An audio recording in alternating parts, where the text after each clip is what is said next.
What's up, everybody? Another edition of Bring the Smoke. I'm Dr. Maxwell, and I have our Congresswoman, Abigail Spanberger. She's so cool. I'm going to just let her introduce herself to you. She just had worship with us. She's so awesome, and she's about to run for governor. So you all know this is a good person to vote for. Hi, I'm Abigail Spanberger. I'm currently a member of Congress. I represent Virginia's 7th District in Congress. I was first elected back in 2018, and I'm excited to be here today. I'm excited for the conversation. I have a background of service with the CIA. I was a case officer with the CIA for a number of years before I decided to get involved in politics. I'm a mom. I've got 3 girls. They're 10, 13, and 15. And I'm really excited for the conversation. Wow, CIA. So you doing that undercover type stuff. Wow. I was undercover for my whole time with the agency. That's right. Wow, Yeah. That is so interesting. So what made you leave that and go into politics? So I was with CIA. I lived overseas. I was based domestically, and I was at a point in my career where we were living on the West Coast and we were deciding where we were going to go next with my job. You bid on different locations and they send you there or maybe someplace else. And we were talking about where to go next. And at the time, our oldest daughter actually, we were just trying to make it a teachable moment. Like, wow. Should we go here? Should we go there? A little bit of a geography lesson. And she said, well, I want to go to Virginia. And we said, well, no, Virginia's not an option. Oh, wow. And, the only option. And she said, well, but everybody we love lives in Virginia. Why not Virginia? Which it was at the time where he said, oh, yeah, we're not going to Virginia, overseas someplace. And she sort of ran off to go play with her sisters. And it actually really struck a chord with my husband and me about what do we want? His 2 brothers, my 2 sisters, their families, my parents, his parents, literally everybody's in Virginia. Wow. And so we decided to move back to Virginia. I got a job in the private sector. I started doing a variety of different volunteer work. And I thought that my time in public service was over. And then after the 2016 election, it really sort of rocked me to my core. The country that I had served as a CIA officer, the work that I had done, which was always to try and make sure that other people could make good, informed decisions, felt really uneasy. And so I got involved in politics. I ran for Congress in 2018. I flipped my seat. I'm a Democrat. I flipped my seat. And I have loved it. It's, of course, not without its challenges. It's an interesting job, and it's certainly an interesting time to be in politics. But now moving towards 2025, I'm running for governor and excited to get out across the rest of the state. So awesome. So how does how does that translate to what you're doing now? Like, does any of that help you in your? I do really well in chaotic situations. Wow. That's probably the most transferable skill.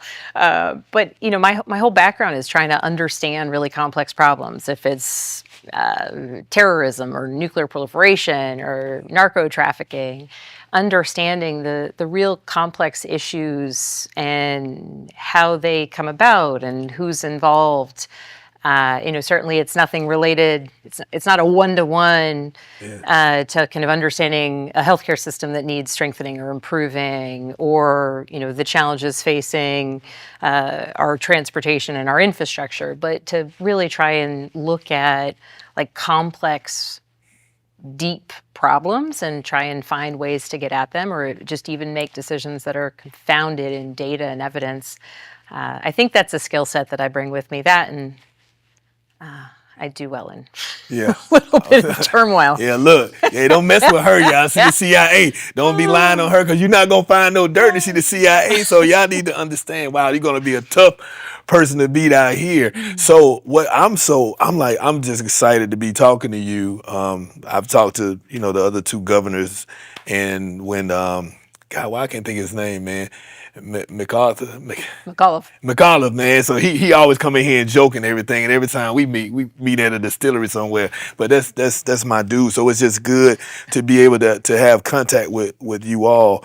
But I want to ask this question, because I know this is a question that a lot of people are asking even now. You coming to my church, my phone started ringing. She knows my phone started ringing. And a lot of African Americans ask, well, what has she done for African Americans? I was like, I don't know. And where she is a rural area. So, what have you done or what can you do? Because that's the question that my colleagues, once they knew you were coming, it's like their thumb just went off. Like I was getting millions of texts. I'm on the golf course trying to play golf, but they're calling me once they knew that you were coming here, and we were trying to plan another event for you as well. So if you could just speak to that real quick. Absolutely. Well, if first, I'd love to just tell everybody a little bit about my district. So I represent from Prince William County, the eastern portion of Prince William County, down through Stafford, Fredericksburg, the city of Fredericksburg, Spotsylvania, King George, and then I head west through Culpeper, Orange, Madison Green, and a little portion of Albemarle. So I've got a really interesting district of really strong urban and suburban populations, but then really important rural and agricultural communities. And so I have worked on issues that impact, all communities, but specifically the Black community. First, I'll speak to the agriculture space because that's something that not everybody talks about. Yes. I've done a lot of work related to the 1890s institutions. So those are, ag-focused educational centers, HBCUs that do extraordinary work. Here in Virginia, we have VSU. So from a federal perspective, ensuring that funding.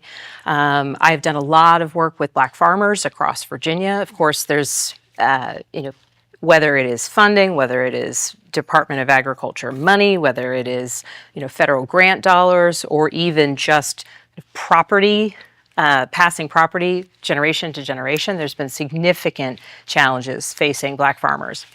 And so I routinely work with producers across our district to make sure that the Black farmers in our district know about the programs that exist and that are valuable and important to them. Among the things that I've worked on as a whole, when the Democratic majority existed, when we were looking at in the early days of COVID, when funds were going out for PPP to support small businesses, and we saw that a lot of bigger businesses and not necessarily minority-owned businesses were getting access to those dollars. We said, okay, how do we fix this issue? And so among the things that we worked on was trying to make sure that we were prioritizing the smaller community banks that typically do work with community members, and where we know that, by the data, a lot of Black-owned and minority-owned businesses have their lending relationships to make sure that those federal dollars meant to support people through that tough time were there. I've worked a lot related to justice reform. Karen Bass, who was a member of Congress, now she's the mayor of Los Angeles, led a bipartisan task force, started in the summer of 2020, focused on how do we get what we had passed in the House, which was the George Floyd Justice and Policing Act, how do we get that bill passed in a bipartisan way? She did extraordinary work. The House, I think, as part of that task force, I'm deeply proud of the work that we did trying to get our Senate partners and ultimately trying to find a path for that bill. It's been a number of years. We've certainly passed it in the House. We haven't been able to get over that hurdle in the Senate, but I was proud to work with her or be asked to work with her on that. And then I work a lot in the space of maternal health, particularly Black maternal health. And there's a woman in Congress, Congresswoman Lauren Underwood. She represents a district in Illinois, the youngest Black woman ever elected to Congress. She's also a nurse by profession, worked in the Obama administration. And so she leads a task force focused on issues related to maternal health, specifically Black maternal health. So I've, frankly, been a supporter of hers and working with her on a larger bill called the Momnibus. It's a series of bills focused on maternal health, but with kind of specific provisions recognizing the disparities that exist. The United States is in a terrible place as it relates to maternal health. We're one of the worst in the industrialized world. But then when you look at the statistics between white women, Hispanic women, and Black women, the disparities are even greater. So, rectifying some of the challenges that we have across the board, but with a real keen eye to the disparities that exist based on race is something that I've focused on. So I'll stop myself there because I can keep going. You good. But, the reality is everything from schooling to housing to even the way that is small business loans go out, right? There's challenges that impact the community as a whole, and then just recognizing some places where challenges are greater or the challenges are different based on the community or based on the individual, and specifically the challenging impacts within the Black community are something that I've always endeavored to kind of understand, because when you can't necessarily have you have to understand all of the impacts on all communities. Otherwise, you're not doing your job as a legislator. Wow, wow. This is awesome. I got a question. So you brought us on with the bipartisan, bipartisan. Help me, my tongue is tripping. Bipartisanship. Thank you, bipartisanship. How hard is that today? Because it seems like I was remembering when Chris Christie was the governor of New Jersey, and they were mad at him for meeting with Obama to take care of his own state. I didn't understand that whatsoever. And I'm just looking at I almost want you all to just stop having Republicans and Democrats and just run for the country, period. How difficult is it to work with people across the aisle? So it's about intentionality, in my opinion. And we're a two-party system. I'm a Democrat. That's kind of the Cliff Note version of where I am on a lot of issues of policy, right? There are differences within parties, and so it's a really easy way for people to have a general idea of kind of where I am on certain things. But within my office, I always joke with my team that even a broken clock is right twice a day. And so, there are many people that I disagree with them on a lot of things, but we spend time trying to understand somebody's district. And so if health challenges and healthcare affordability or lack of community hospitals, or depending upon the issue of prescription drug prices, and I partner a lot with some of my rural Republican colleagues in places where I know that some of the rural hospitals are closing because it's a specific challenge in their communities. And so being able to say, okay, well, I care about this across the board, and I know that in your particular district this is an important issue, or prescription drug pricing, or infrastructure, or ag-related policies. So, I think at the end of the day that sometimes we also just find ourselves on different sides of an issue because we just use different language. And, that's not always the case. There's some issues of principles that, bipartisanship, as much as I value building out a coalition, you can't sort of walk back on principles. The principles are non-negotiable. But if we're talking about, how to make, prescription drugs more affordable, right? That in and of itself is the principle that I'm pursuing. And so if defining, and sometimes I'll have conversations with Republican colleagues where I'll say, okay, I'm working on this bill. Do you like it? Do you dislike it? What are your thoughts? And they'll find, I don't like, you didn't define what this group is, or you didn't this, or you didn't that. Okay, well, I haven't changed my bill in terms of what it does. I've just recognized that what I thought is how I describe this, or how you put this legislative language forward, like you all want me to specify, or you all have a different way of talking about it. And, I do a lot of work, on climate change issues, which, in coastal Virginia is a big, big issue. And sometimes in a room full of Democrats, you say climate change is an existential threat. Right. And the room full of Democrats say, yeah, we agree.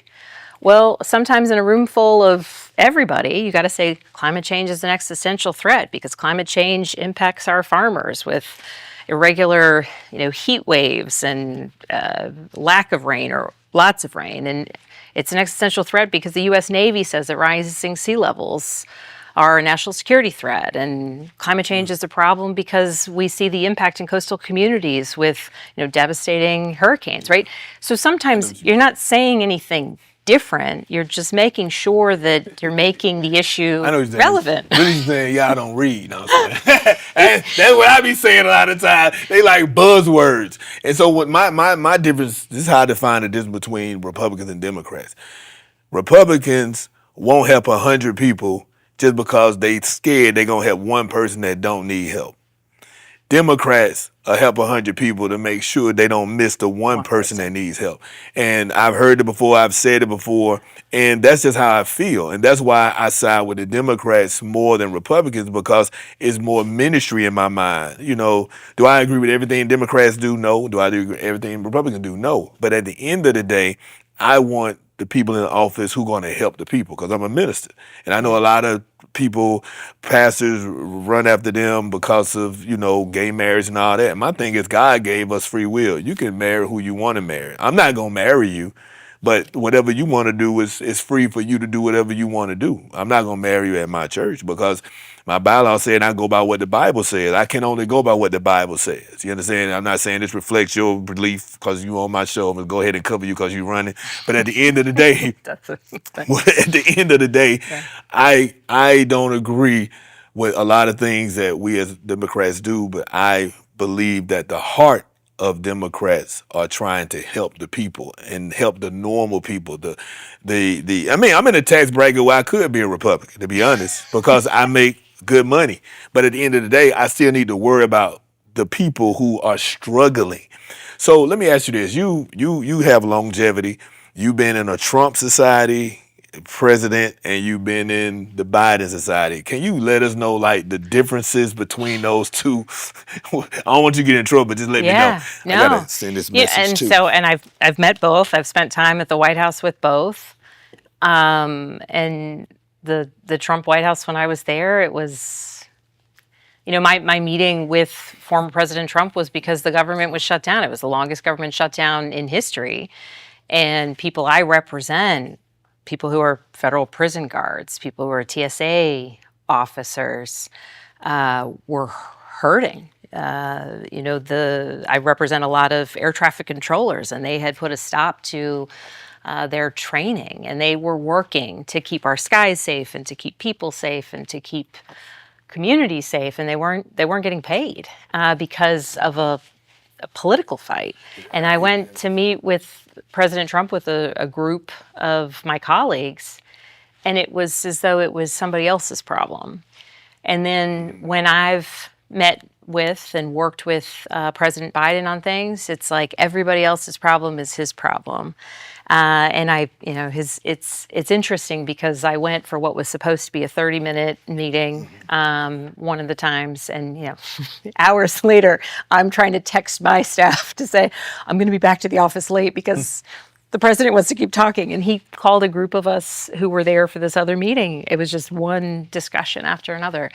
And I serve on the agriculture committee, and a lot of times people think the agriculture committee it's just kind of focused on farmers and agricultural communities, but we have purview over every food security programs and the SNAP program. And right now we're in the process of doing the Farm Bill, and central portion of the Farm Bill are food security programs. And to your point, in those debates, and we just had the markup on the bill about 2 weeks ago, the debate was like, what happens if it's just too much help? And it was so interesting because on the Democratic side of the aisle, our position was, but there are children and there are people who need a little bit of help. And if they say they need help, and that's not to say the program's not without standards and parameters and requirements, but I would rather help the person who desperately needs help and some who just need a bit of a boost than risk that kid in school who, family has fallen on hard times or parents, aren't able to do for them what, I think most parents want to be able to provide for their children, that boost is there for them, or that person who fell on hard times and wants to get back into the workforce and is trying to do it, that, they're not going to a job interview hungry, right? Or that they have that extra little bit of help. And it's interesting, the comment that you made, because in so much of the debate, it was like, but what happens if this one extra person? Right. And for me, I mean, we're the wealthiest, kind of most extraordinary country in the world. We don't want to help nobody But sometimes. the stronger our workforce, the stronger our schools, the stronger our kids, the healthier our population, right? All of that is actually an investment in us. And part of the comments, and it was actually something a comment I made during the debate, is a lot of my colleagues on the other side of the aisle talked about having utilized SNAP when they were kids or growing up in homes that required food security programs. And I made the comment, like, I actually don't understand this because I was lucky. I grew up, my parents had both had difficult childhoods, and by the time I came around, they were solidly middle class. I never went to bed hungry. I never worried about these things. And I don't want that for any other family. Right. And so it's so interesting because on our side of the aisle, we've got certainly people who availed themselves of those programs and therefore want to pay it forward. But on the other side of the aisle, it was like the sort of pull yourself up by your bootstraps. Right. But if you don't even have boots. Exactly. See, this is why I like you. So I like the way you kept it real because some people try to shy away from the difference between those two. And my thing is, I appreciate what you trying to do to help my people and all people. Because my problem is this, when they say it, because King would say, you say pull up by the bootstrap, but then, when white Americans came in, they helped them in the West and the Midwest, gave them, free loans in order to help them build up the land.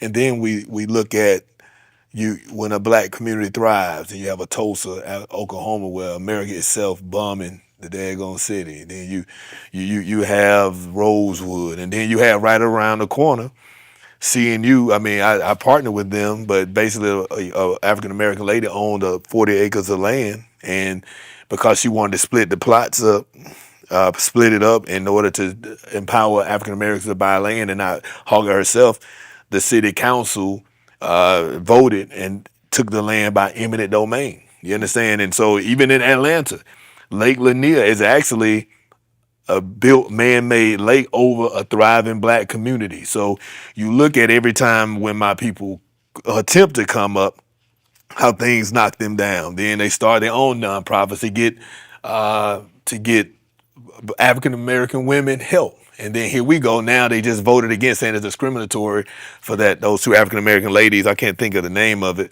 The fearless women or something like that, where they get grants in order to help minority women business get loans and grants for their businesses, as if they readily receive them all the time. And so every time you make moves with real estate, I'm from Atlanta, the number one real estate market in the world for 50 years. I'm a real estate broker. They had rules where they said at one point you couldn't buy more than a certain amount of houses. And they ain't really enforced it anywhere but Atlanta, because that's where the thriving African Americans were making money. I would go to Augusta, and my name is Willard. So I would send a white man in to buy my houses for me. And I wouldn't go to the closing. They only knew I was black at the time he got sick, and I had to go on my own. True stories. Google it. Find it. So what I'm saying is, so we definitely have to have allies really in politics to help us. So I appreciate what you've already doing, but what do you see? Like HBCUs, I see them coming against HBCUs. I see them coming against these particular grants.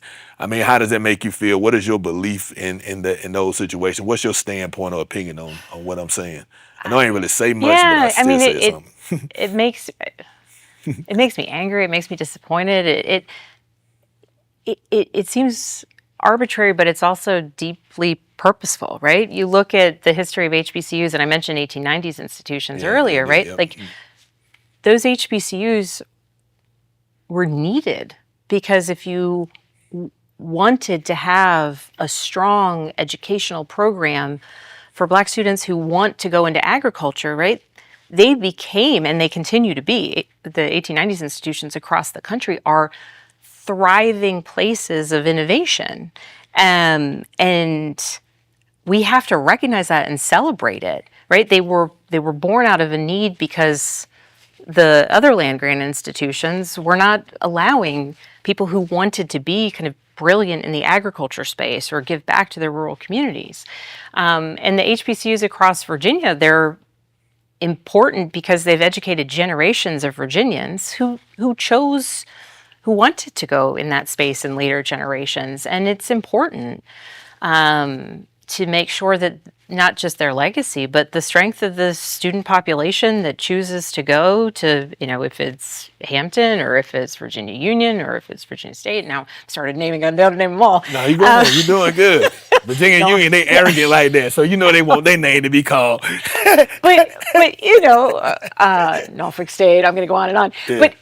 But the importance is that they're valuable in Virginia. We have a rich history of HBCUs in Virginia, and when you look at the fact that, I mean, the data show that it's more difficult for women, white women, black women, to get investments when they're trying to start businesses, right? Sometimes people's idea of what's a successful business person, right?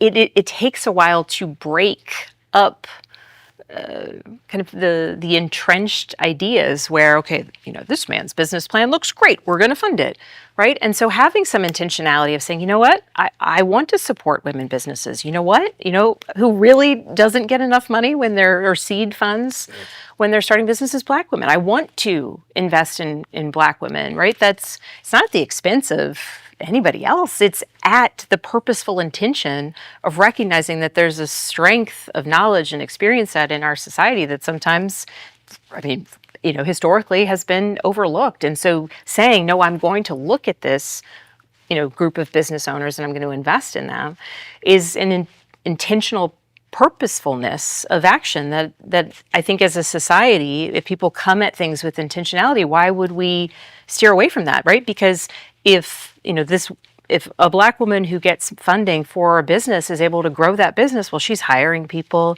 she's growing a business. That doesn't mean that there's not businesses everywhere else. She's creating an ecosystem of entrepreneurship, and that, benefits an entire community. In the agriculture space, the numbers of stories that I've heard from people that I represent about time and time again when they would go to, apply for a loan, apply for funding, get their FSA loan, and they're denied over and over and over. Like the disparities that have existed in the way that black farmers have been treated, it's clear. It's clear in the data. We recognize it. And I brought Secretary Vilsack, who's the Secretary of Agriculture, former governor of Iowa. I brought him to my district, and we were doing a big roundtable with him, with farmers. And one of the points of consternation is we had funding that was kind of prioritized for historically disadvantaged farmers. And some of the farmers in the group said, what's the purpose for this? Why? And they challenged it a bit. And there were a couple of, multi-generational black farmers who were also there. And Vilsack, which I thought was a really kind of stunning point that he made, he looked at the man who was challenging that. He said, have you ever been denied for any of the loans that you've applied for? The man said, no. And he said, well, would you willingly change places with these gentlemen, right? They're all gentlemen in their 70s and early 80s. If I remember correctly, 3 black men and the group of gentlemen who were challenging, white men. And they looked at him and he said, you've never been denied. And now I'm asking if you would switch places with the experience set that you've had, with the experience set that I know these men have had. So just understand, we're trying to make sure that like their kids and their grandkids just get the same experience that you've always had. And it was, to their credit, the men just kind of nodded their head a little bit, sat down, and I think that he made just such an extraordinarily important point of recognizing that when you're attempting to recognize like past wrongs, like you're not necessarily creating new wrongs. You're just trying to create lots of rights and lots of opportunities. And anyway, that's to get back to your question. Like that's how I view it. And so efforts to change that. And one more, if you'll oblige. It's your interview. We're trying to get to know you, so hey, you doing my job. All these cards, you didn't cover everything. I ain't even need to say nothing. Boom, boom, comprehensive, I would say. But an interesting point, the Supreme Court struck down affirmative action for colleges. And you know where they made an exception? Where? It's on our military academies. The Army, yeah. Military academies, because the recognition that strength of leadership to make us the most powerful fighting force in the world, like the military to be kind of admired the world over, they recognize that requires diversity of people, diversity of thought, diversity of experience, diversity of geography. And so even in that ruling, they recognize, I think, sort of Right. contradicting the That's it. entirety of their Yeah. point, that the requirement for diversity, or the prioritization, or the intentionality, frankly, of a diverse student body at the Naval Academy, at West Point, at the Air Force Academy, is so vital to the success of our nation, that it needs to continue. And so that in and of itself, like when people sort of question or say something about challenging the value of what intentionality really is, like we want to have the strongest military in the world, and even the Supreme Court, when kind of striking down affirmative Wow. action, recognized that and said, we'll make this exception. Wow. Because the more diverse our leaders, the more diverse in racial background, religious background, everything, personal experience, the stronger decisions are made. Yeah, because in challenging situations, I mean, like you said, the CIA teaches you challenges. Being black teaches me challenges. I know certain ways I got to interact with the police differently, even though I do a thing called InTouch to bring the police and the community together. I started it because I was going to get my neighbor some medicine, and it was Halloween. I remember, and this car stopped in the middle of the street on the way, no light in sight. Stopped in the middle of the street, the car in front of the car, and I think that car in front of them was trying to make them hit them, but I ended up hitting the car behind them. And the lady, but she had on this thing because it was Halloween. Like, you okay? So everybody was okay. I'm on the phone with my neighbor, telling him, "Hey man, I'm not gonna be able to bring the medicine right now. I'm at an accident." The cop comes up. Why are you on the phone? He just starts fussing at me. This white lady comes across the street. To this day, I can't tell you what she looks like or who she was.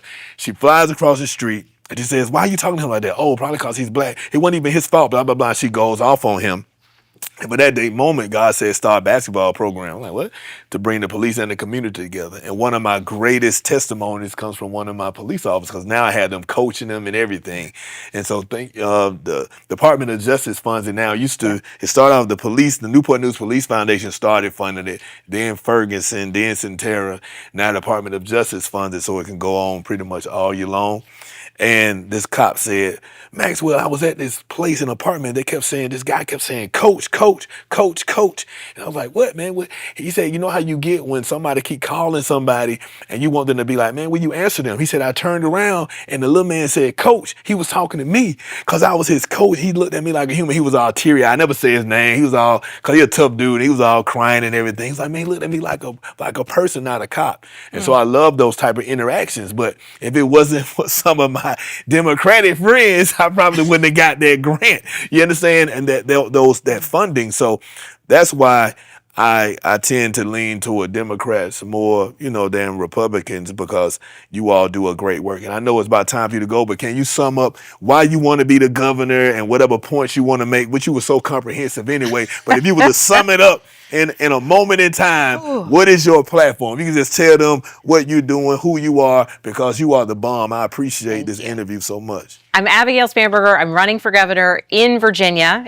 The governor's race is not till 2025, so we need everybody to get out and vote in 2024 in the congressional elections, in the Senate elections, and the presidential elections. And then once we get through that race and have success across the board, hopefully retaking the House, sending Senator Kaine back to the Senate, and reelecting President Biden and Vice President Kamala Harris. My race is in 2025. So I'm getting out now. I'm going across the state to talk to people, listen to people about the priorities that they have, particularly within Virginia. My background is in federal legislation, so moving to the state focus. I am focused on education, strengthening our educational system so that all of our kids, and I've got 3 in school, all of our kids, the day they graduate, they can go into a career, or they can go on to college, whatever their choice is, with the opportunities that are presented to them, because we need to have a strong economy. We need to have a strong workforce. We need to recognize that there are challenges within our communities, be it transportation or affordable housing or infrastructure needs. I've worked a lot on these issues at the federal level, and I want to bring that experience set home to Virginia. I'm really excited to be running. It is just an extraordinary experience, and more importantly, though, I'm doing this because I intend to win, because then I want to Yes. spend 4 years governing on behalf of and for the people of Virginia. And so thanks for taking a little bit of time to get to know me. Thanks for having me Thank you here. for being Thank you here. for the service. It was great to worship with you all Thank today. you. And I look forward to earning everyone's vote over the next year and a half or so. Well, let me say this before you leave too. One more point. So, can you let our friends know, what you're doing to help Biden? Because some people feel like we should just focus on the election for Yeah. this year. But I know that you're going around building offices for him. Just speak to that real quick. So, The good thing is in Virginia, we have elections every single year. So, when we're building, we just had really tremendous successes in 2023, which sets us up if you keep going towards 2024. And so I'm planning to go beyond 2024 with my race in 2025, but you do that here by laying the groundwork. I'm not running for reelection in Congress, which means there's a primary to replace me. June 18th is the day for anybody in the 7th District. But I've been talking to all of the candidates who are running in my seat, and I look forward to working with them. There's a primary in the 10th and a primary in the 2nd. That once those primaries are over, we have our nominees, making sure that they, I'm looking towards November, but they're still looking towards June 18th. So making sure that they're ready to run hard, that I'll be doing a variety of events, particularly in the 7th, which is what I represent, to make sure that the person who wins the nomination is connected with all the community members and community leaders who've supported me. And I'm spending time across the state. The real challenge is that in some places in Southside Virginia and Southwest Virginia, where I've been doing some campaign events, the Democrats don't go there that often because we don't win there that often. But we are going to need every person who either counts themselves as a Democrat or is inclined to vote for a Democrat or wants to be heard by a politician. yes. Me being in Southside and advocating, and in one of the districts, there's a great candidate who's running. But me being there and saying, get out and vote in 2024, right? Get out and vote for Tim Kaine. Get out and vote for the Democratic nominee. Get out and vote for President Biden. I've been proud of the work that I've done in Congress.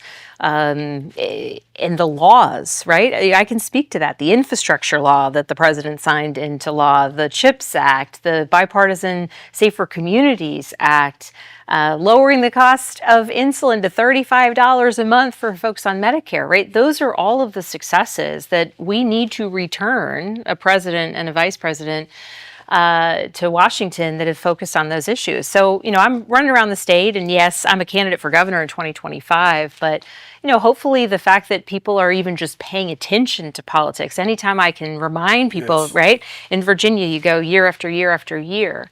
And I did the same in 2023. I was across the state supporting candidates in 2023 and making it personal, because the reality is that, the president isn't able to get to every corner of Virginia. And so in his stead, I'll try to do that. And, certainly Senator Kaine is endeavoring to get to every corner of Virginia, but, he can't be everywhere at once. So the more people who are out and about, kind of, getting people excited about politics, whether it's, because they saw success in 23 or because they're, anxious. If I could vote tomorrow for the November races, I would, right? They're anxious to vote in 24, or they're excited, for possibilities in the future. Anything that brings people to the table, right? Once you get them there, then it's an annual civic engagement in Virginia to vote. And so my goal is that I want to see us just really up engagement, because votes matter. And sometimes voters need people to tell them that. And so, honestly, the president can't tell every person in Virginia. I'm certainly trying to. But every person I meet, like, your vote matters. Go cast your ballot. I think there's value in that. So I'll be endeavoring to do that, towards the November elections, and then you'll hear me say it all again. All right. So look, you heard it here, and I know it's time for her to go. But so June 18th, are you saying this year? So June 18th of this year, there's a primary for my And you're not congressional running. seat. I'm And not you running. could run and still run for governor.